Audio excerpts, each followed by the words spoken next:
Voices from the Mausoleum is brought to you by the You Run Podcast Network and yourunpodcast.com. Hey, what's up, everybody? Welcome back to Voices from the Mausoleum, and welcome to another horror indie writer interview. So I've been posting about this book a couple of times since I started reading because I was really excited. But today I'm joined by Alex Ebenstein, who wrote Reanimated Rex, which doesn't come out until May 14th, right? Yes. May 14th.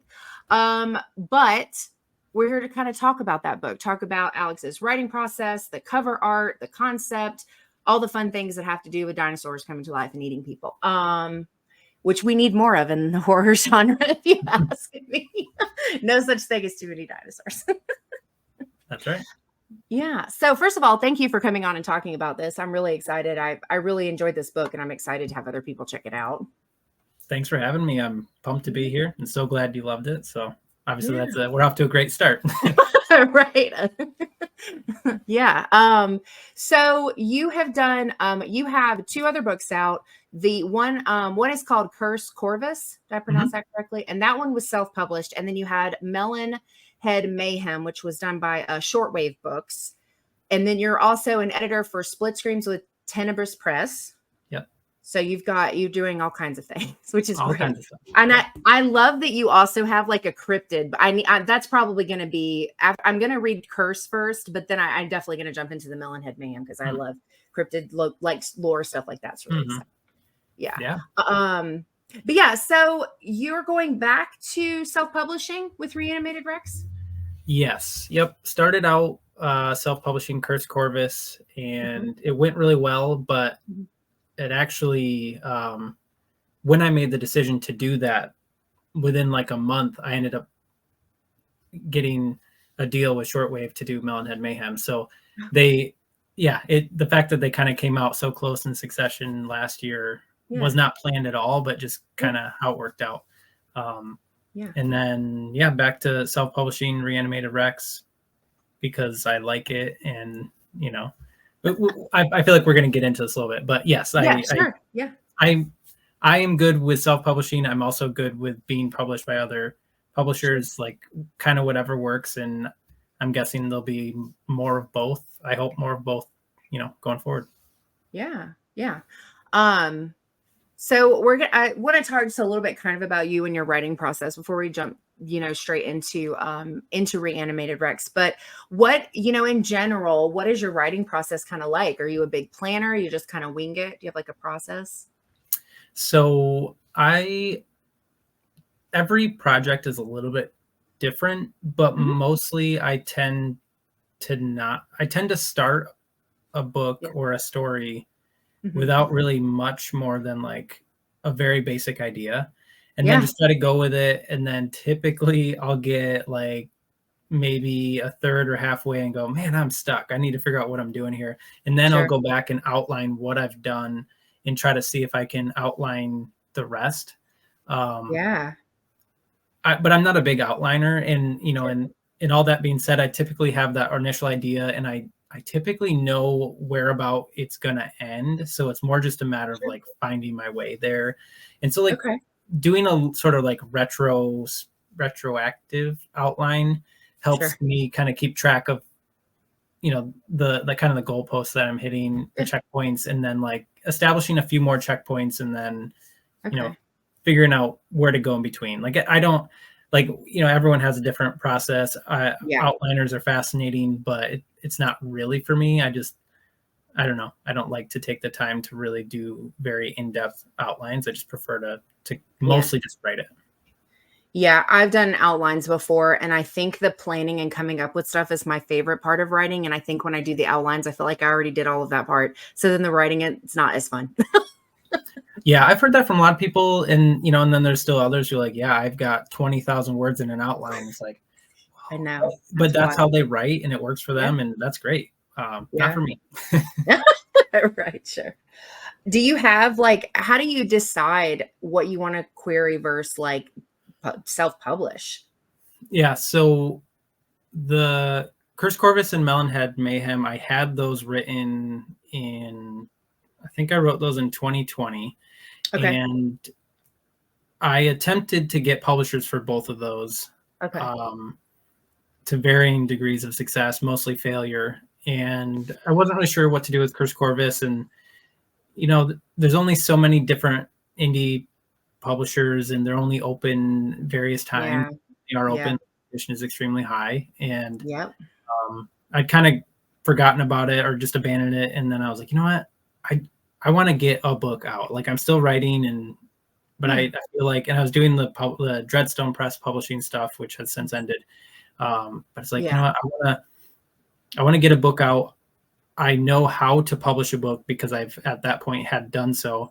And so I was like, I can do this. I'll figure it out. I'm gonna self-publish this one so I can kind of get it out there. And then like a couple months later, Melonhead, yeah, I kind of lucked into getting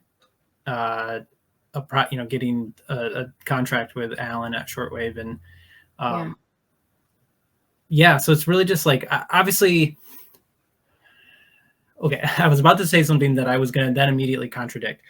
I was going to say I tried to sub all of them first and then just kind of see. Fill it out. Yeah. And I did that with Reanimated Rex too, but I also kind of in the back of my mind thought all along that I would be self-publishing this one. Yeah. So that was I think that was always really the plan, but I was like, well, I'm not ready to release it yet. 'Cause, I had 2 books that came out last year. So I'll reach out to a few publishers, and, if one of them says yes, then great. But, I'm good with self-publishing it too. So, yeah. I hear, everybody that I talk to about, if they have like a preference, it's usually just both. I mean, as long as they've had positive experiences, in the times where they do get picked up by a publisher, people are happy to do both. But then I also know some people that are like I really, really, really don't want to self-publish. It's a lot of work, and it's you don't always have the same amount of I guess like reach that some of these indie pubs do. So yeah. And I would say, like, for me, the big thing is it's a ton of work. It really is a ton of work. But I do know how to do it, and I actually, generally speaking, like the process, even though it's way too much work. The downside for me is, like, I don't have much of a reach, like, just in general, and I'm not very good at marketing or don't really have the energy to do that. So like, I definitely am lacking there and like could do more. But also I like having control about how the whole thing looks. I'm kind of particular about that. And, I'm not going to come out here and like, start talking crap about other publishers, but personally speaking, I have some level of standard about how I'd like the book to look, not just like the content, but like how the whole thing and there's like varying levels of formatting and just the cover and all of that. And so for me, I want to make sure that I'm happy. It's like my book is out there. Like I don't want to not want to look at it. Like I've got the 3 behind me on the shelf, and I love looking at them. It's like it's a little bit. No, I get that. Yeah, but I would hate to like do all that work, get a publisher, be really excited, and then feel like I was disappointed in how it came out. So that's part of it. But the other thing too is like I have to make sure that I am going to get something out of working with a publisher. If I feel like I'm better off doing it myself, or I'll find the same reach, then I might as well. Yeah, no, I totally get that. I think control makes sense. When you put something, I think for pretty much everybody, especially in the indie community, because all of us still have like day jobs, like we're not just living off our books, right? So I think like in the indie community,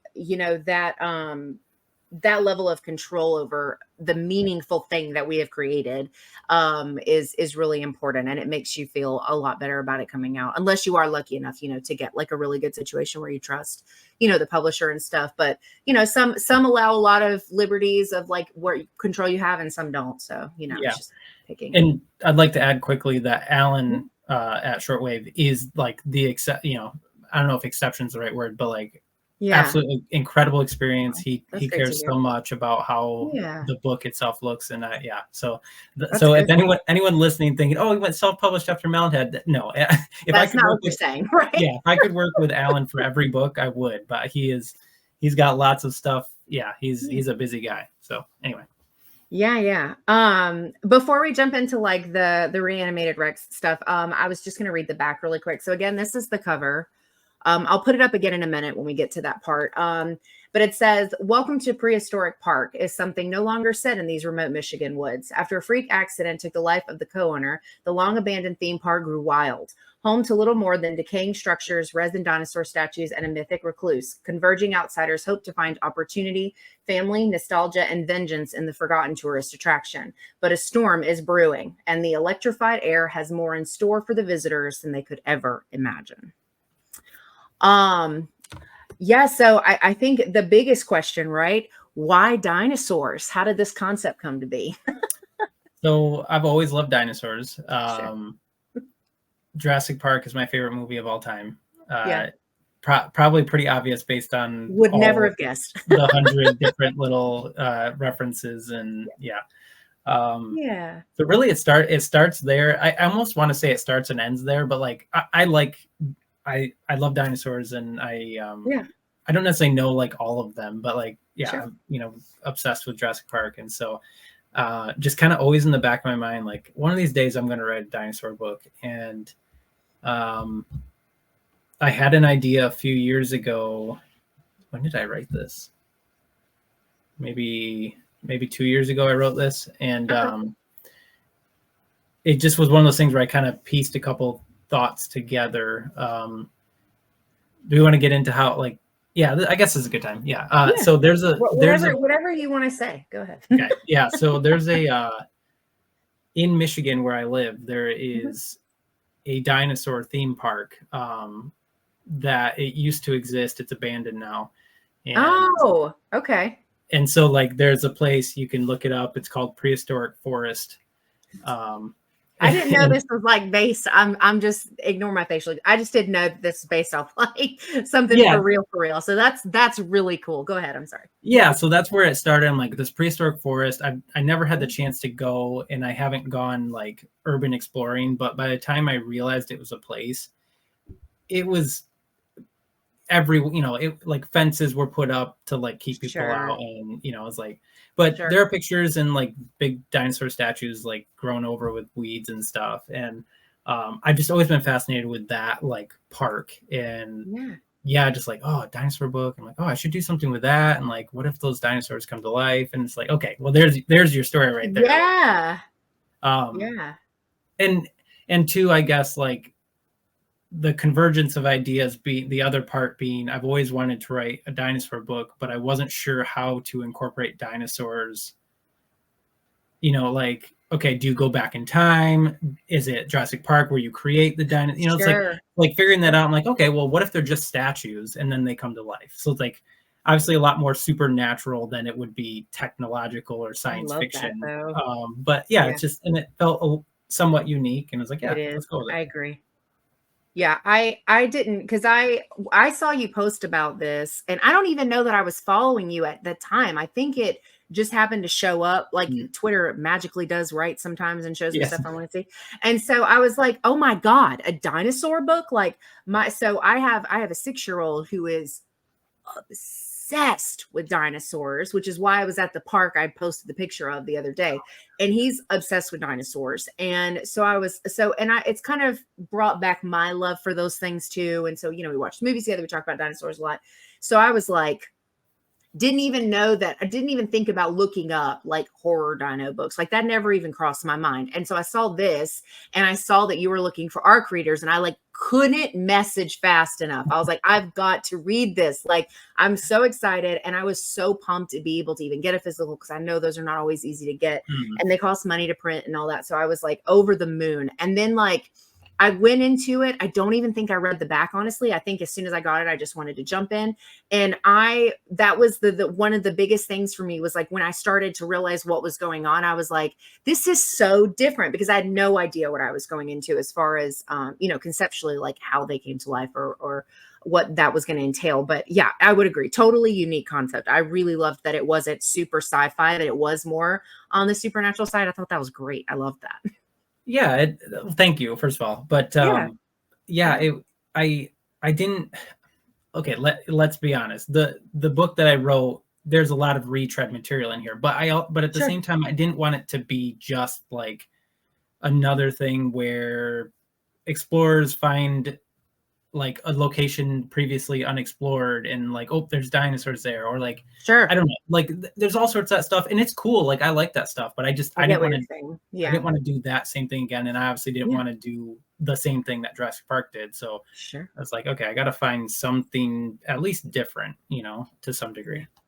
Yeah, and I will say, and I know we're going to get into this in just a little bit, or at least more in depth, but I will say, I think the choices of character stories that you included are also a really big part of what make it unique, because it's just a different perspective on the stories and what brings these people together into the situation. And it made it feel, I think, really realistic in that regard, as far as like the purpose of being there. Right. Like, and that made it, to me, at least as a reader, I thought that was also part of what made it unique. It was the way that you did the dinosaurs, but also the types of people you brought into the fold and why they were there and the story they had to tell. I thought made it really unique too.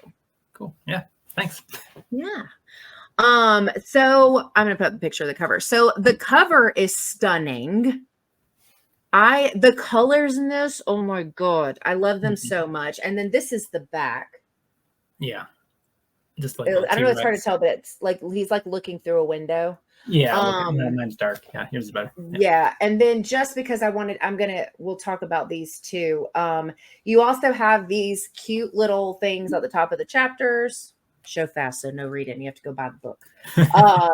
But then you also have, and I'm not going to show these, but you also have pictures of different dinosaurs throughout. So I just kind of wanted to talk about or hear about, like, when you were coming up with like what you needed to do for a cover and art, like how did you get to these? Like what was that like?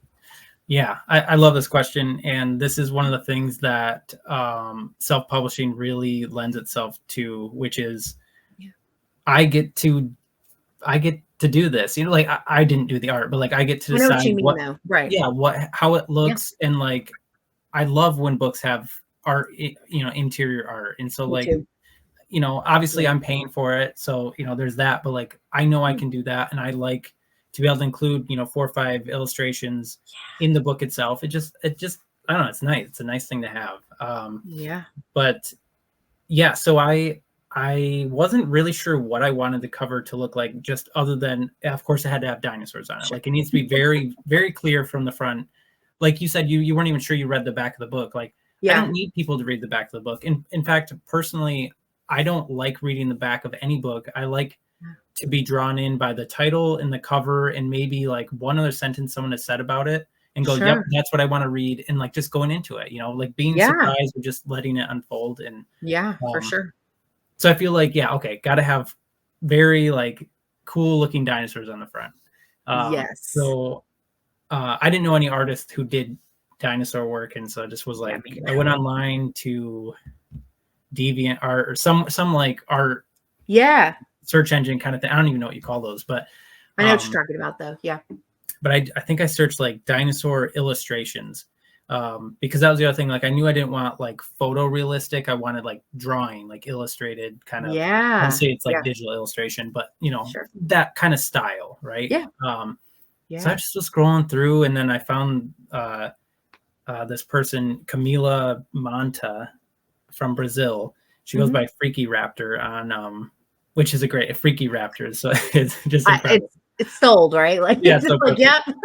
Yeah, Freaky Raptor on social media. And I was just looking through her portfolio. I was like, man, she draws really incredible dinosaurs, and they look like the colors are great, and they look very, very, very cool. And so I reached out. I said, hey, I don't know if you do commissions, but I wrote this dinosaur horror book, and I want some dinosaurs for a cover. And she's like, oh, that would be so cool. Like, I've never done a book cover before, but definitely love to do that. Cool. So so I was like, okay, cool, let's work on this. And so I gave her some ideas about like, okay, well, 3 of like kind of the big,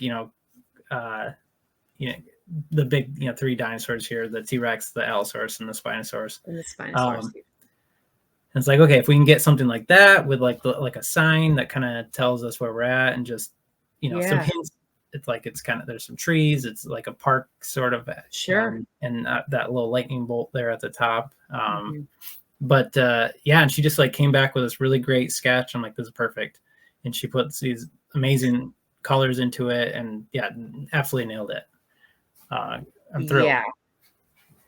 Yeah, these look amazing. I love this color. I think, and I'm like a big fan of the matte finish in general, but I think specifically with this, the way this looks and the colors, the matte texture, I don't know, like I just was like, when I got it in hand, I was like, this looks amazing. And it's even the littlest thing, like the boxes, I don't know, like it just, everything about it. And then like I opened it and I was like, okay, like I saw the thing at the top of the chapter and I was like, that is so cute. I love that. And then as I was getting, more into the book, I found the other illustrations for the other dinosaurs that are in between the couple. There's several, but they're throughout in different chapters, or at the end of different chapters and stuff. And I was just like, oh my God, the artwork in this is so cool. And of course, because my child is so into dinosaurs, I'm like showing him, and he's a big fan of the fact that the Spinosaurus is included. That's like his favorite dinosaur. So of course, I was like, oh, I got to show you this picture. Like, and I'm blown away. I think whenever I got this, I went and found her Twitter, maybe Twitter, Insta. I can't remember which one, but she's on both. Yeah. So I did go follow because I was like, I'm here for dinosaur art. She did so good. And my son also, that was his favorite dinosaur too. When I showed him the cover before it was out, he was like, his eyes lit up. It's like, oh, is this? And he was like naming the dinosaur. I'm like, yeah.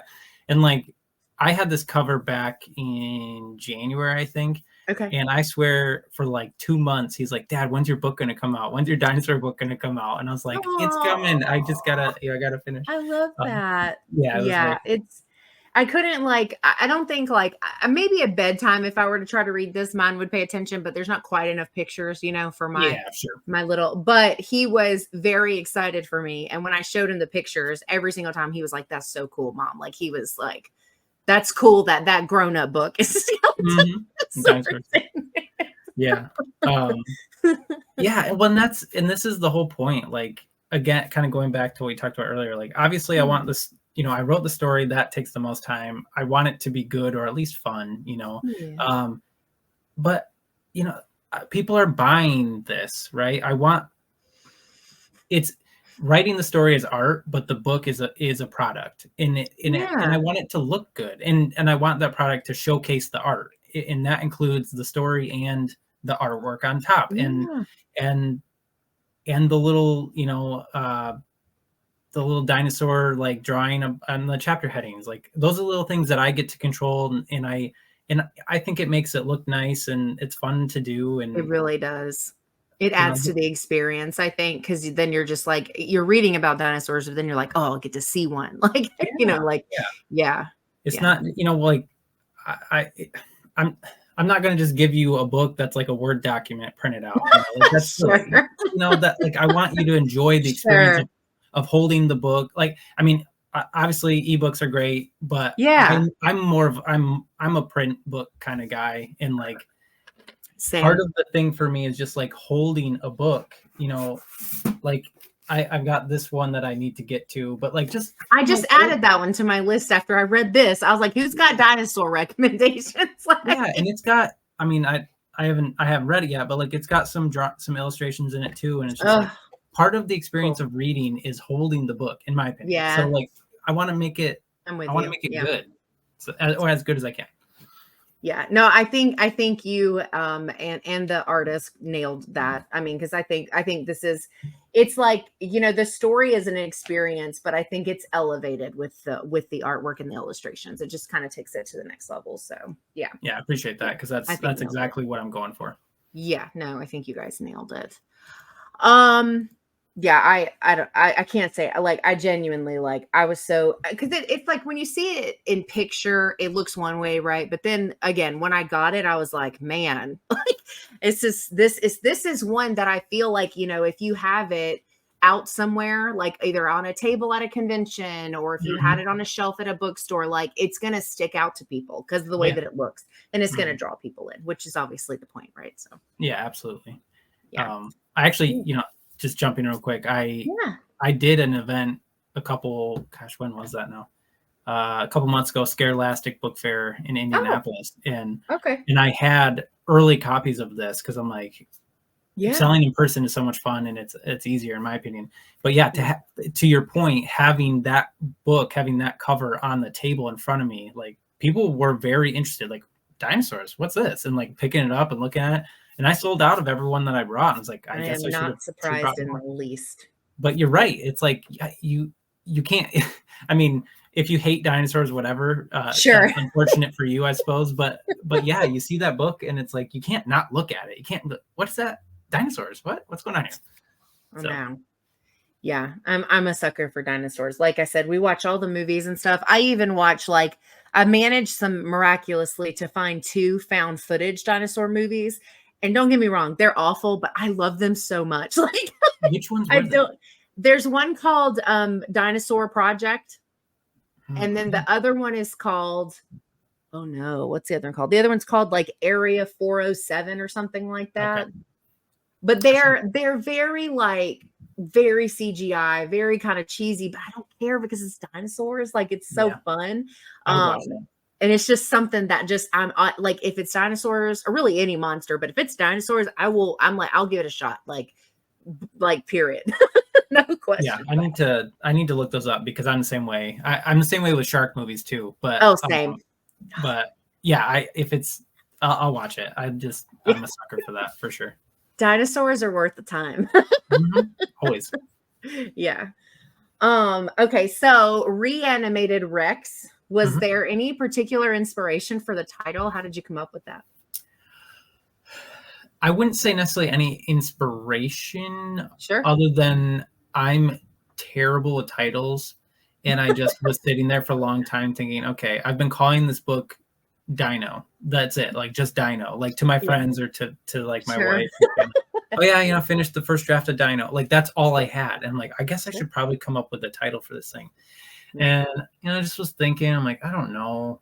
What's good? What makes sense? Like Mm-hmm. something. And I kind of just not really stumbled because it's like a real word that people know, but like the Sure. word reanimated kind of came to mind. I was like, okay, like maybe a slight stretch, but it does fit if you think about where these dinosaurs came from and without getting too spoilery, like, Sure. Yeah. they're Yeah. coming to life. They are inanimate objects that are reanimated into so I was like, okay, reanimated works. And like, oh well, it's R Rex. Okay, yeah, like Rex, yeah, Rex, Yeah. perfect. And like Yeah. and everyone associates like this is a minor spoiler, but the T-Rex isn't like a huge part of the book. He's obviously in there. Like the He's in T-Rex there. is Yeah. in there, Yeah. but Rex is such a like distinguishable thing that you see that and you're like, even if you just saw the title, you would think dinosaur, So like Yeah. I wanted I to get that in there and have it so that if you just see the text, like you think dinosaur, you don't have to see the cover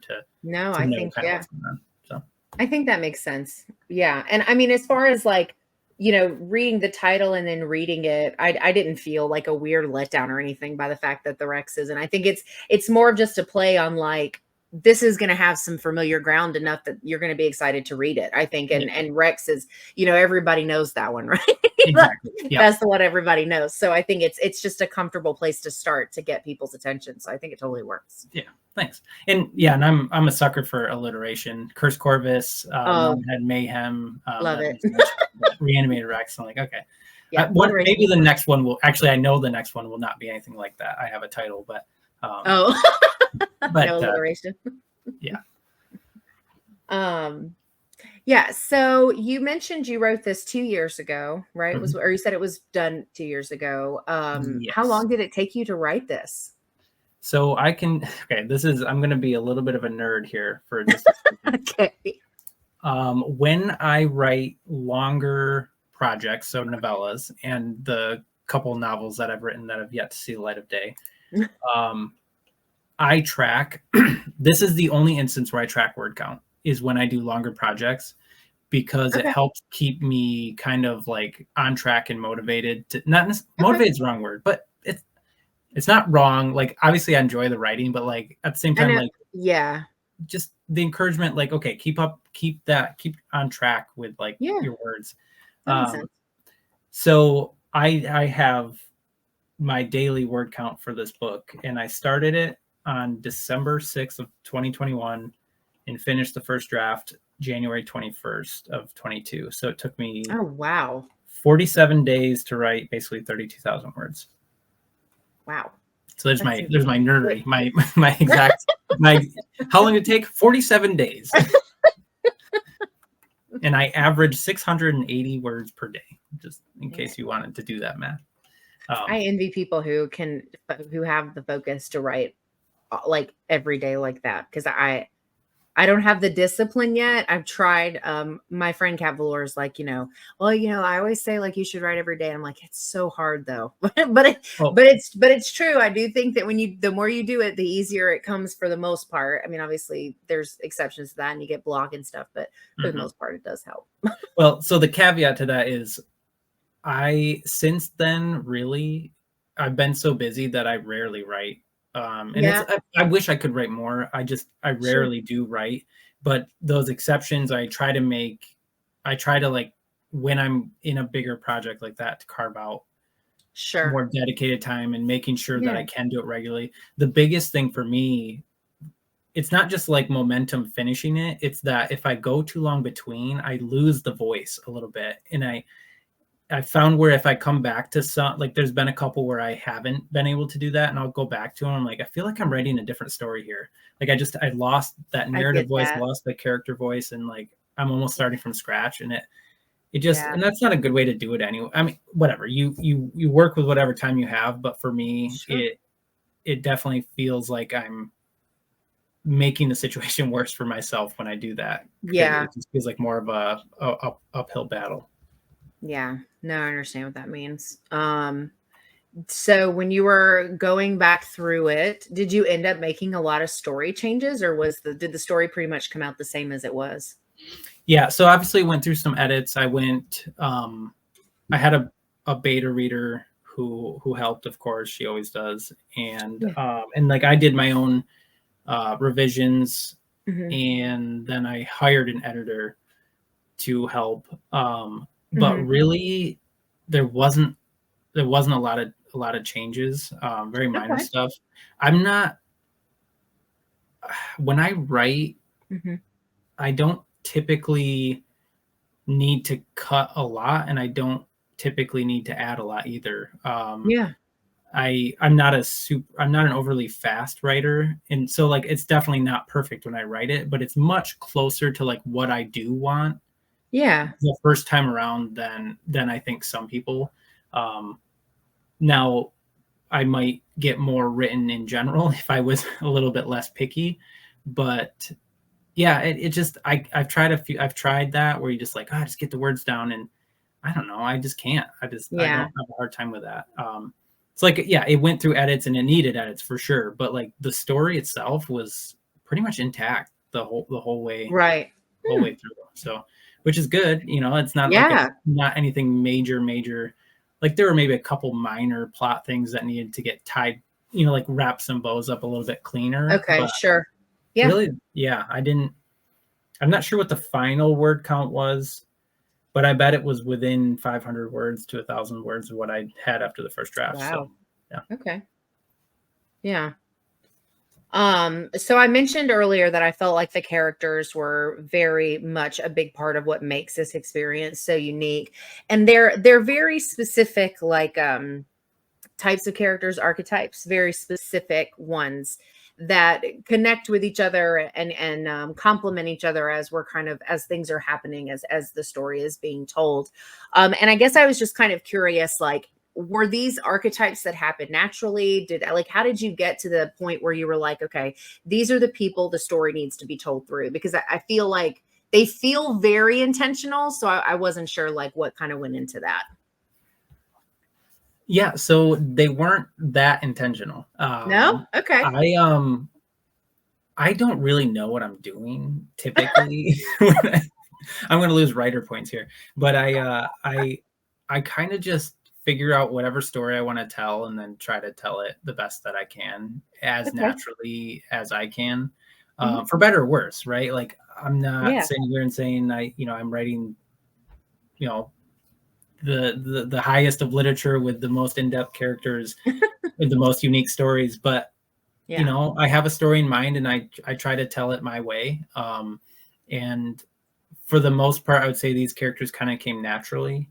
Now I'll say that one of the things I wanted was each of the characters that shows up, into the park, to not really have I didn't want anyone to have the same real motivation. So that Yeah. they could kind of play off each other or Yep. against each other.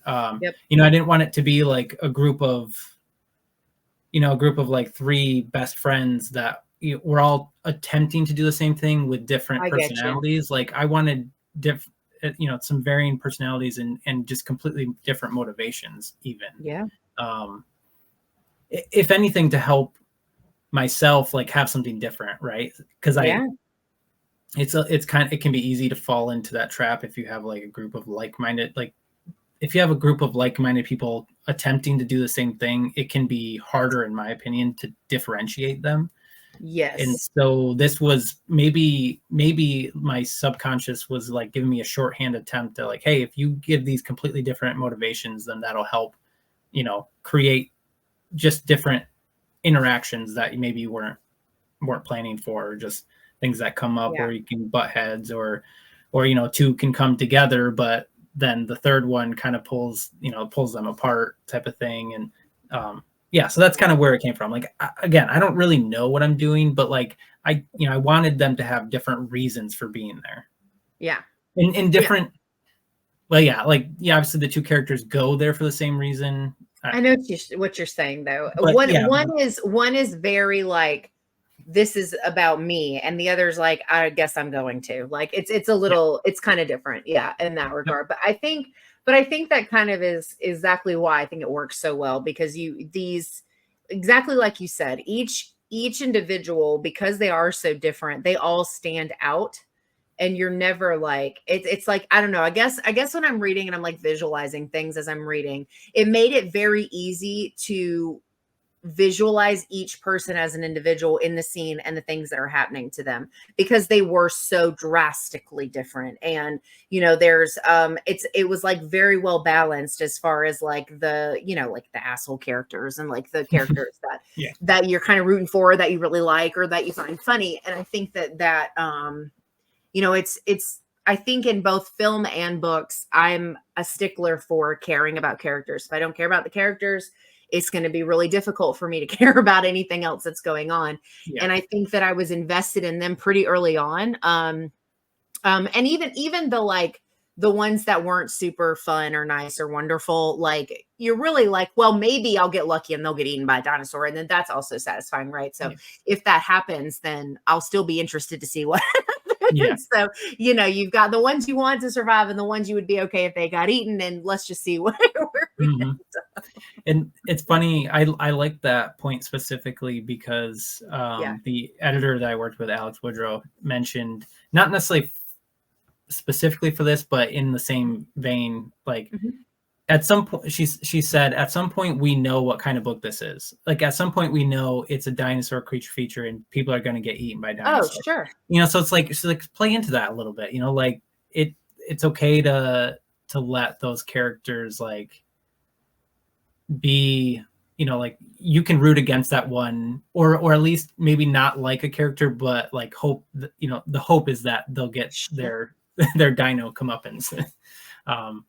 So anyway, I agree. I don't like to get into the whole like likable character thing, but like they have to be interesting, or at least someone you can root against. Like that's still like valid in my opinion. Like, oh, this character needs to get some kind of karma happen to them. Yeah, and I think, and exactly like what you were just saying, I think especially because it's a dinosaur book, it works really well in setups like that to have the characters that you would want something that's happened to, because then Mhm. you're just like, this is going to make me really happy if this person gets their head bit off or whatever. And I think, yeah, it just, I really liked the characters a lot. They were immediately engaging to me. Like I just Cool. was, it was really easy to connect in and want to know what was going to happen. And there's, because there's some mystery in this too. There's Yeah, a little the bit. situation with why the park closed, and there's all these things going on, and you don't really get all of that until substantially later in the book. And so there's all of that going on too, which is part of the intrigue, because you have these characters talking about this thing, but they don't know. And so Mhm. you don't know as the reader either. And you're like, okay, well, I guess we'll find out together. And it Yeah. like a little journey Yeah. through Yeah, the story. exactly. Yeah. So this was one of the ones I was saying I was trying to think of a way to talk about it without being too spoilery. So if there's a way that you can answer this, great. If not, you can tell me later.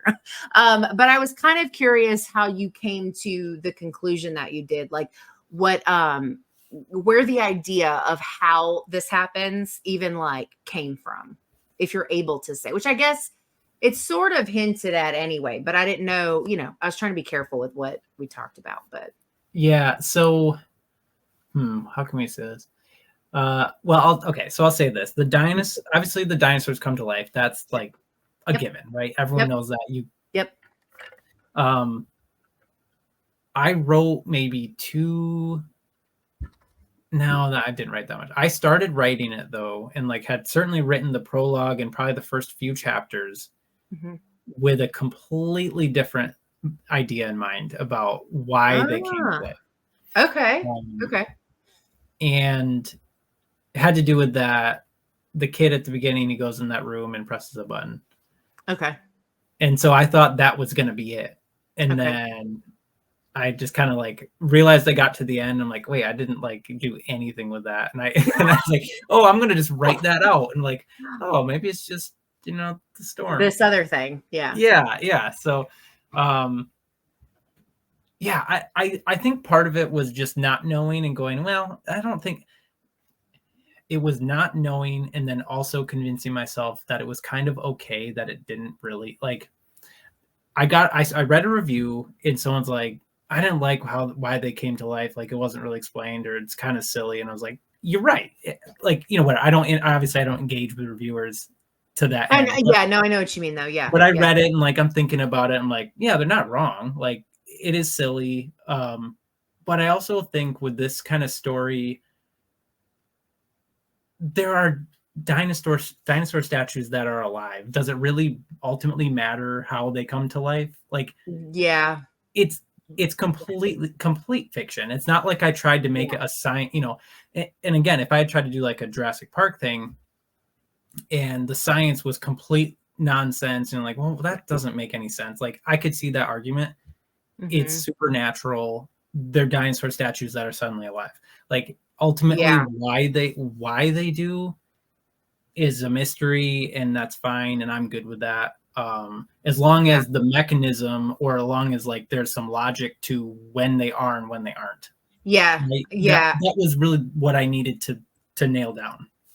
Yeah, and that played into something else I wanted to touch on, because I felt like the line between like having an explanation but also leaving it very open, like you toe that very carefully in this, because I thought, I think, and I think most people probably did, I think you automatically assume that eventually at some point you're going to get spoon fed all these perfect little answers. But I agree in the sense that, like, with this being supernatural, I honestly feel like it makes it more unsettling to not have it fully explained. Mm-hmm. And also because there's no way to prevent it. Like the Yes. thing that happens that makes this happen, we as human beings, we can't do anything. And that, in my opinion, is really scary, as opposed to if you had like a shut off mechanic or something Mm-hmm. specific, where they were easy to get away from or easy to avoid. Like that's not a thing here. Like, Yes. and I think that made it a lot more fun, in my Mm-hmm. opinion, because then it's like, well, yeah, because you're just SOL. Like there's nothing you can do. You know, when once this thing occurs. And I really liked it because I didn't know what to expect for a reason. But I also think you kind of did a pretty good job meta wise of like recognizing that, because there's a conversation, you know, that talks about the open-endedness of it. And I think that to me was enough as a reader. I was like, okay, I can get behind this. Like I like this better than, again, there's been so many things, books and movie wise, where people make the effort to put out all these little details and all it did was ruin it. So I think leaving it open like this, I think it really works great for this story. I'm glad to hear that. Of course. And I also, I agree, obviously. But you know, I hope it did, you know, that was my hope that it would do that. But I also do think too, with that, like, there was a word used and I'm not remembering, where I'll just say like the inevitability of it and the inability to change it really, or to stop it or to prevent it, also kind of adds a bit to the park owner's character, because like he can kind of just be like, well, you know, I'm not making it happen. That's true. But I'm not gonna, you know, he can kind of wash his hands of it and kind of play with that, because, you know, he's not technically doing it. He just happens to know that it happens. He's a super complex character, I feel like, too, because I thought, you know, leading into him, like, I was like, I thought I knew how I was going to feel about him as a character.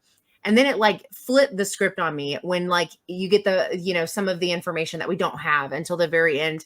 And I was just like, well, now I don't know how I feel. Like now I don't know if I like hate him, if I care about him. Like, I don't know. That was actually intentional, believe it or not. Okay. Yes, I wanted him. That was exactly what I wanted with that character.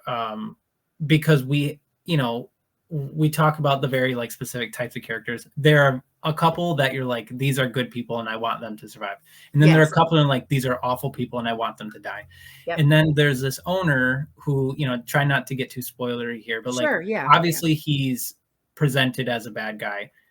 And, you know, but I didn't want him to just be another one of them. And again, I don't like want to say too much, but like, I like having characters that make you think a little bit and go, okay, well, he's definitely still a bad guy, but I also maybe kind of understand a little bit better why he did or why he let things happen the way they happened. And so that one was really intentional, and I was hoping that I could pull that off by the end. It's like, okay, I want this guy. Sympathetic is too strong of a word, but at the same time, like I want there to be some mixed feelings by the end. You can still hate him; that's totally fine. But like, you know, I didn't want him just to be. I didn't want him to be the other two. You know, I didn't want him to. No, I think he's ambiguous. I think he's kind of in between, because I think even if you walk away still holding negative feelings, there's enough there to still make you doubt to what extent those feelings go, because you're just kind of like, I don't know. Like, I don't know. I was just like I think there was like at one point, you know, as we're learning more stuff and we're kind of, the book is kind of coming to an end, where I was like, oh, now I have no idea what I'm supposed to think or feel about it. and it's a super, and to your point, and that's why I said, I think he's super complex in that regard, because it's to me, it's more or less relatively simple to say, okay, like here's this character, they say all these things, everyone's going to hate this character. We know that. We know going into the story, these characters are going to be hated. And exactly like you said, and then you've got the ones that, you know, people are going to want to survive, and they're going to think, okay, these are good people, we really like them. But I think it's a much harder thing to have people start feeling one way specifically, and then by the end of that having going, I don't know. Like, it's like, I think that's hard. I don't think that's a super easy thing. Yeah, well, it's those kind of characters are fun, and it can be tricky, and you want to do it appropriately, where it's not, you know, and like I'm sure different readers will have different opinions about how effective I was, but I do think that I did a pretty good job in like, you don't want it to just be like 95% bad and then like one good thing and go, see, he's complicated. Like there needs to be, you know, can't be quite that, or, you know, just that feels like kind of cheap or off, or or vice versa too, like, which is, never mind. I was going to get down a rabbit hole of weird internet things that we don't want to, it's not worth it.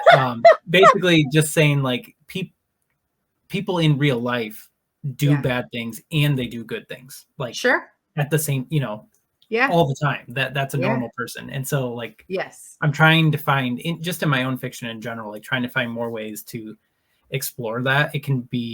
It's so much easier to just like lean into one or the other, and like trying to find a way to really like make a whole person and that whole person. Yeah. And it's not just flaws. It's like, they're going to do things that you hate, but they're also going to do things that you agree with. And and it does get complicated. I think those kind of characters can be fun to write and to read. No, I agree. I will say quickly, because we're on the topic of that character, if I write a sequel to this, it will actually likely be a prequel, or maybe a half prequel, half sequel, and we will meet the partner. Yeah. Okay. Yeah. So that's I want to, but we'll see. We'll see. I'm pretty busy. Everyone go leave a comment and put nudge. Just type the word nudge. That would be really cool. Because that was one of the other things I was going to ask. Like, do you think that you'll revisit? I mean, even if not this, this specific storyline, but just in general, do you think you would do more Dino like horror books? I do. I was going to say it's never off the table, but I would like to, because I really had a lot of fun with it. And me too. I would probably, I will, if I do, it will most likely be in the same realm, just because I don't necessarily want to have to find another different way for people to be around dinosaurs.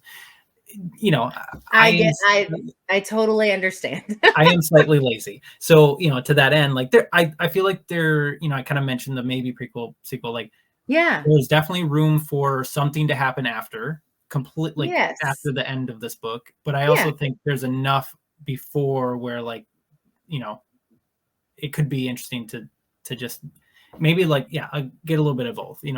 I don't love series in general, just like myself personally. I kind of like this idea of like a standalone, but I really do like this world, and I think there's a lot that I could still do. There's definitely more that I would like to explore. I think, So I would guess at some point I will write a second one.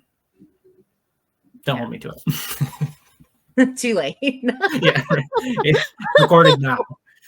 Too late.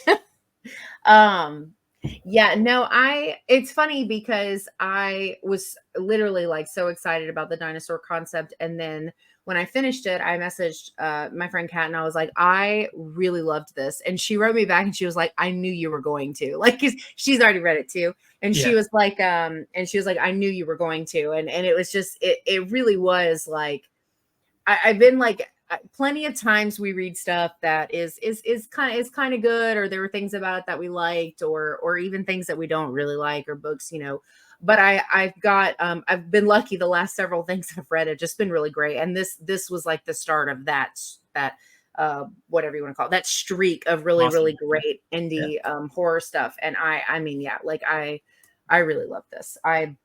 I can't recommend it enough for people watching. This is going to go out right before the book is released, but I'm going to have all of Alex's social links in the description and where you can find the book. Because you have a buy direct option, right? Am I crazy? Yeah. So you do. Yep, okay.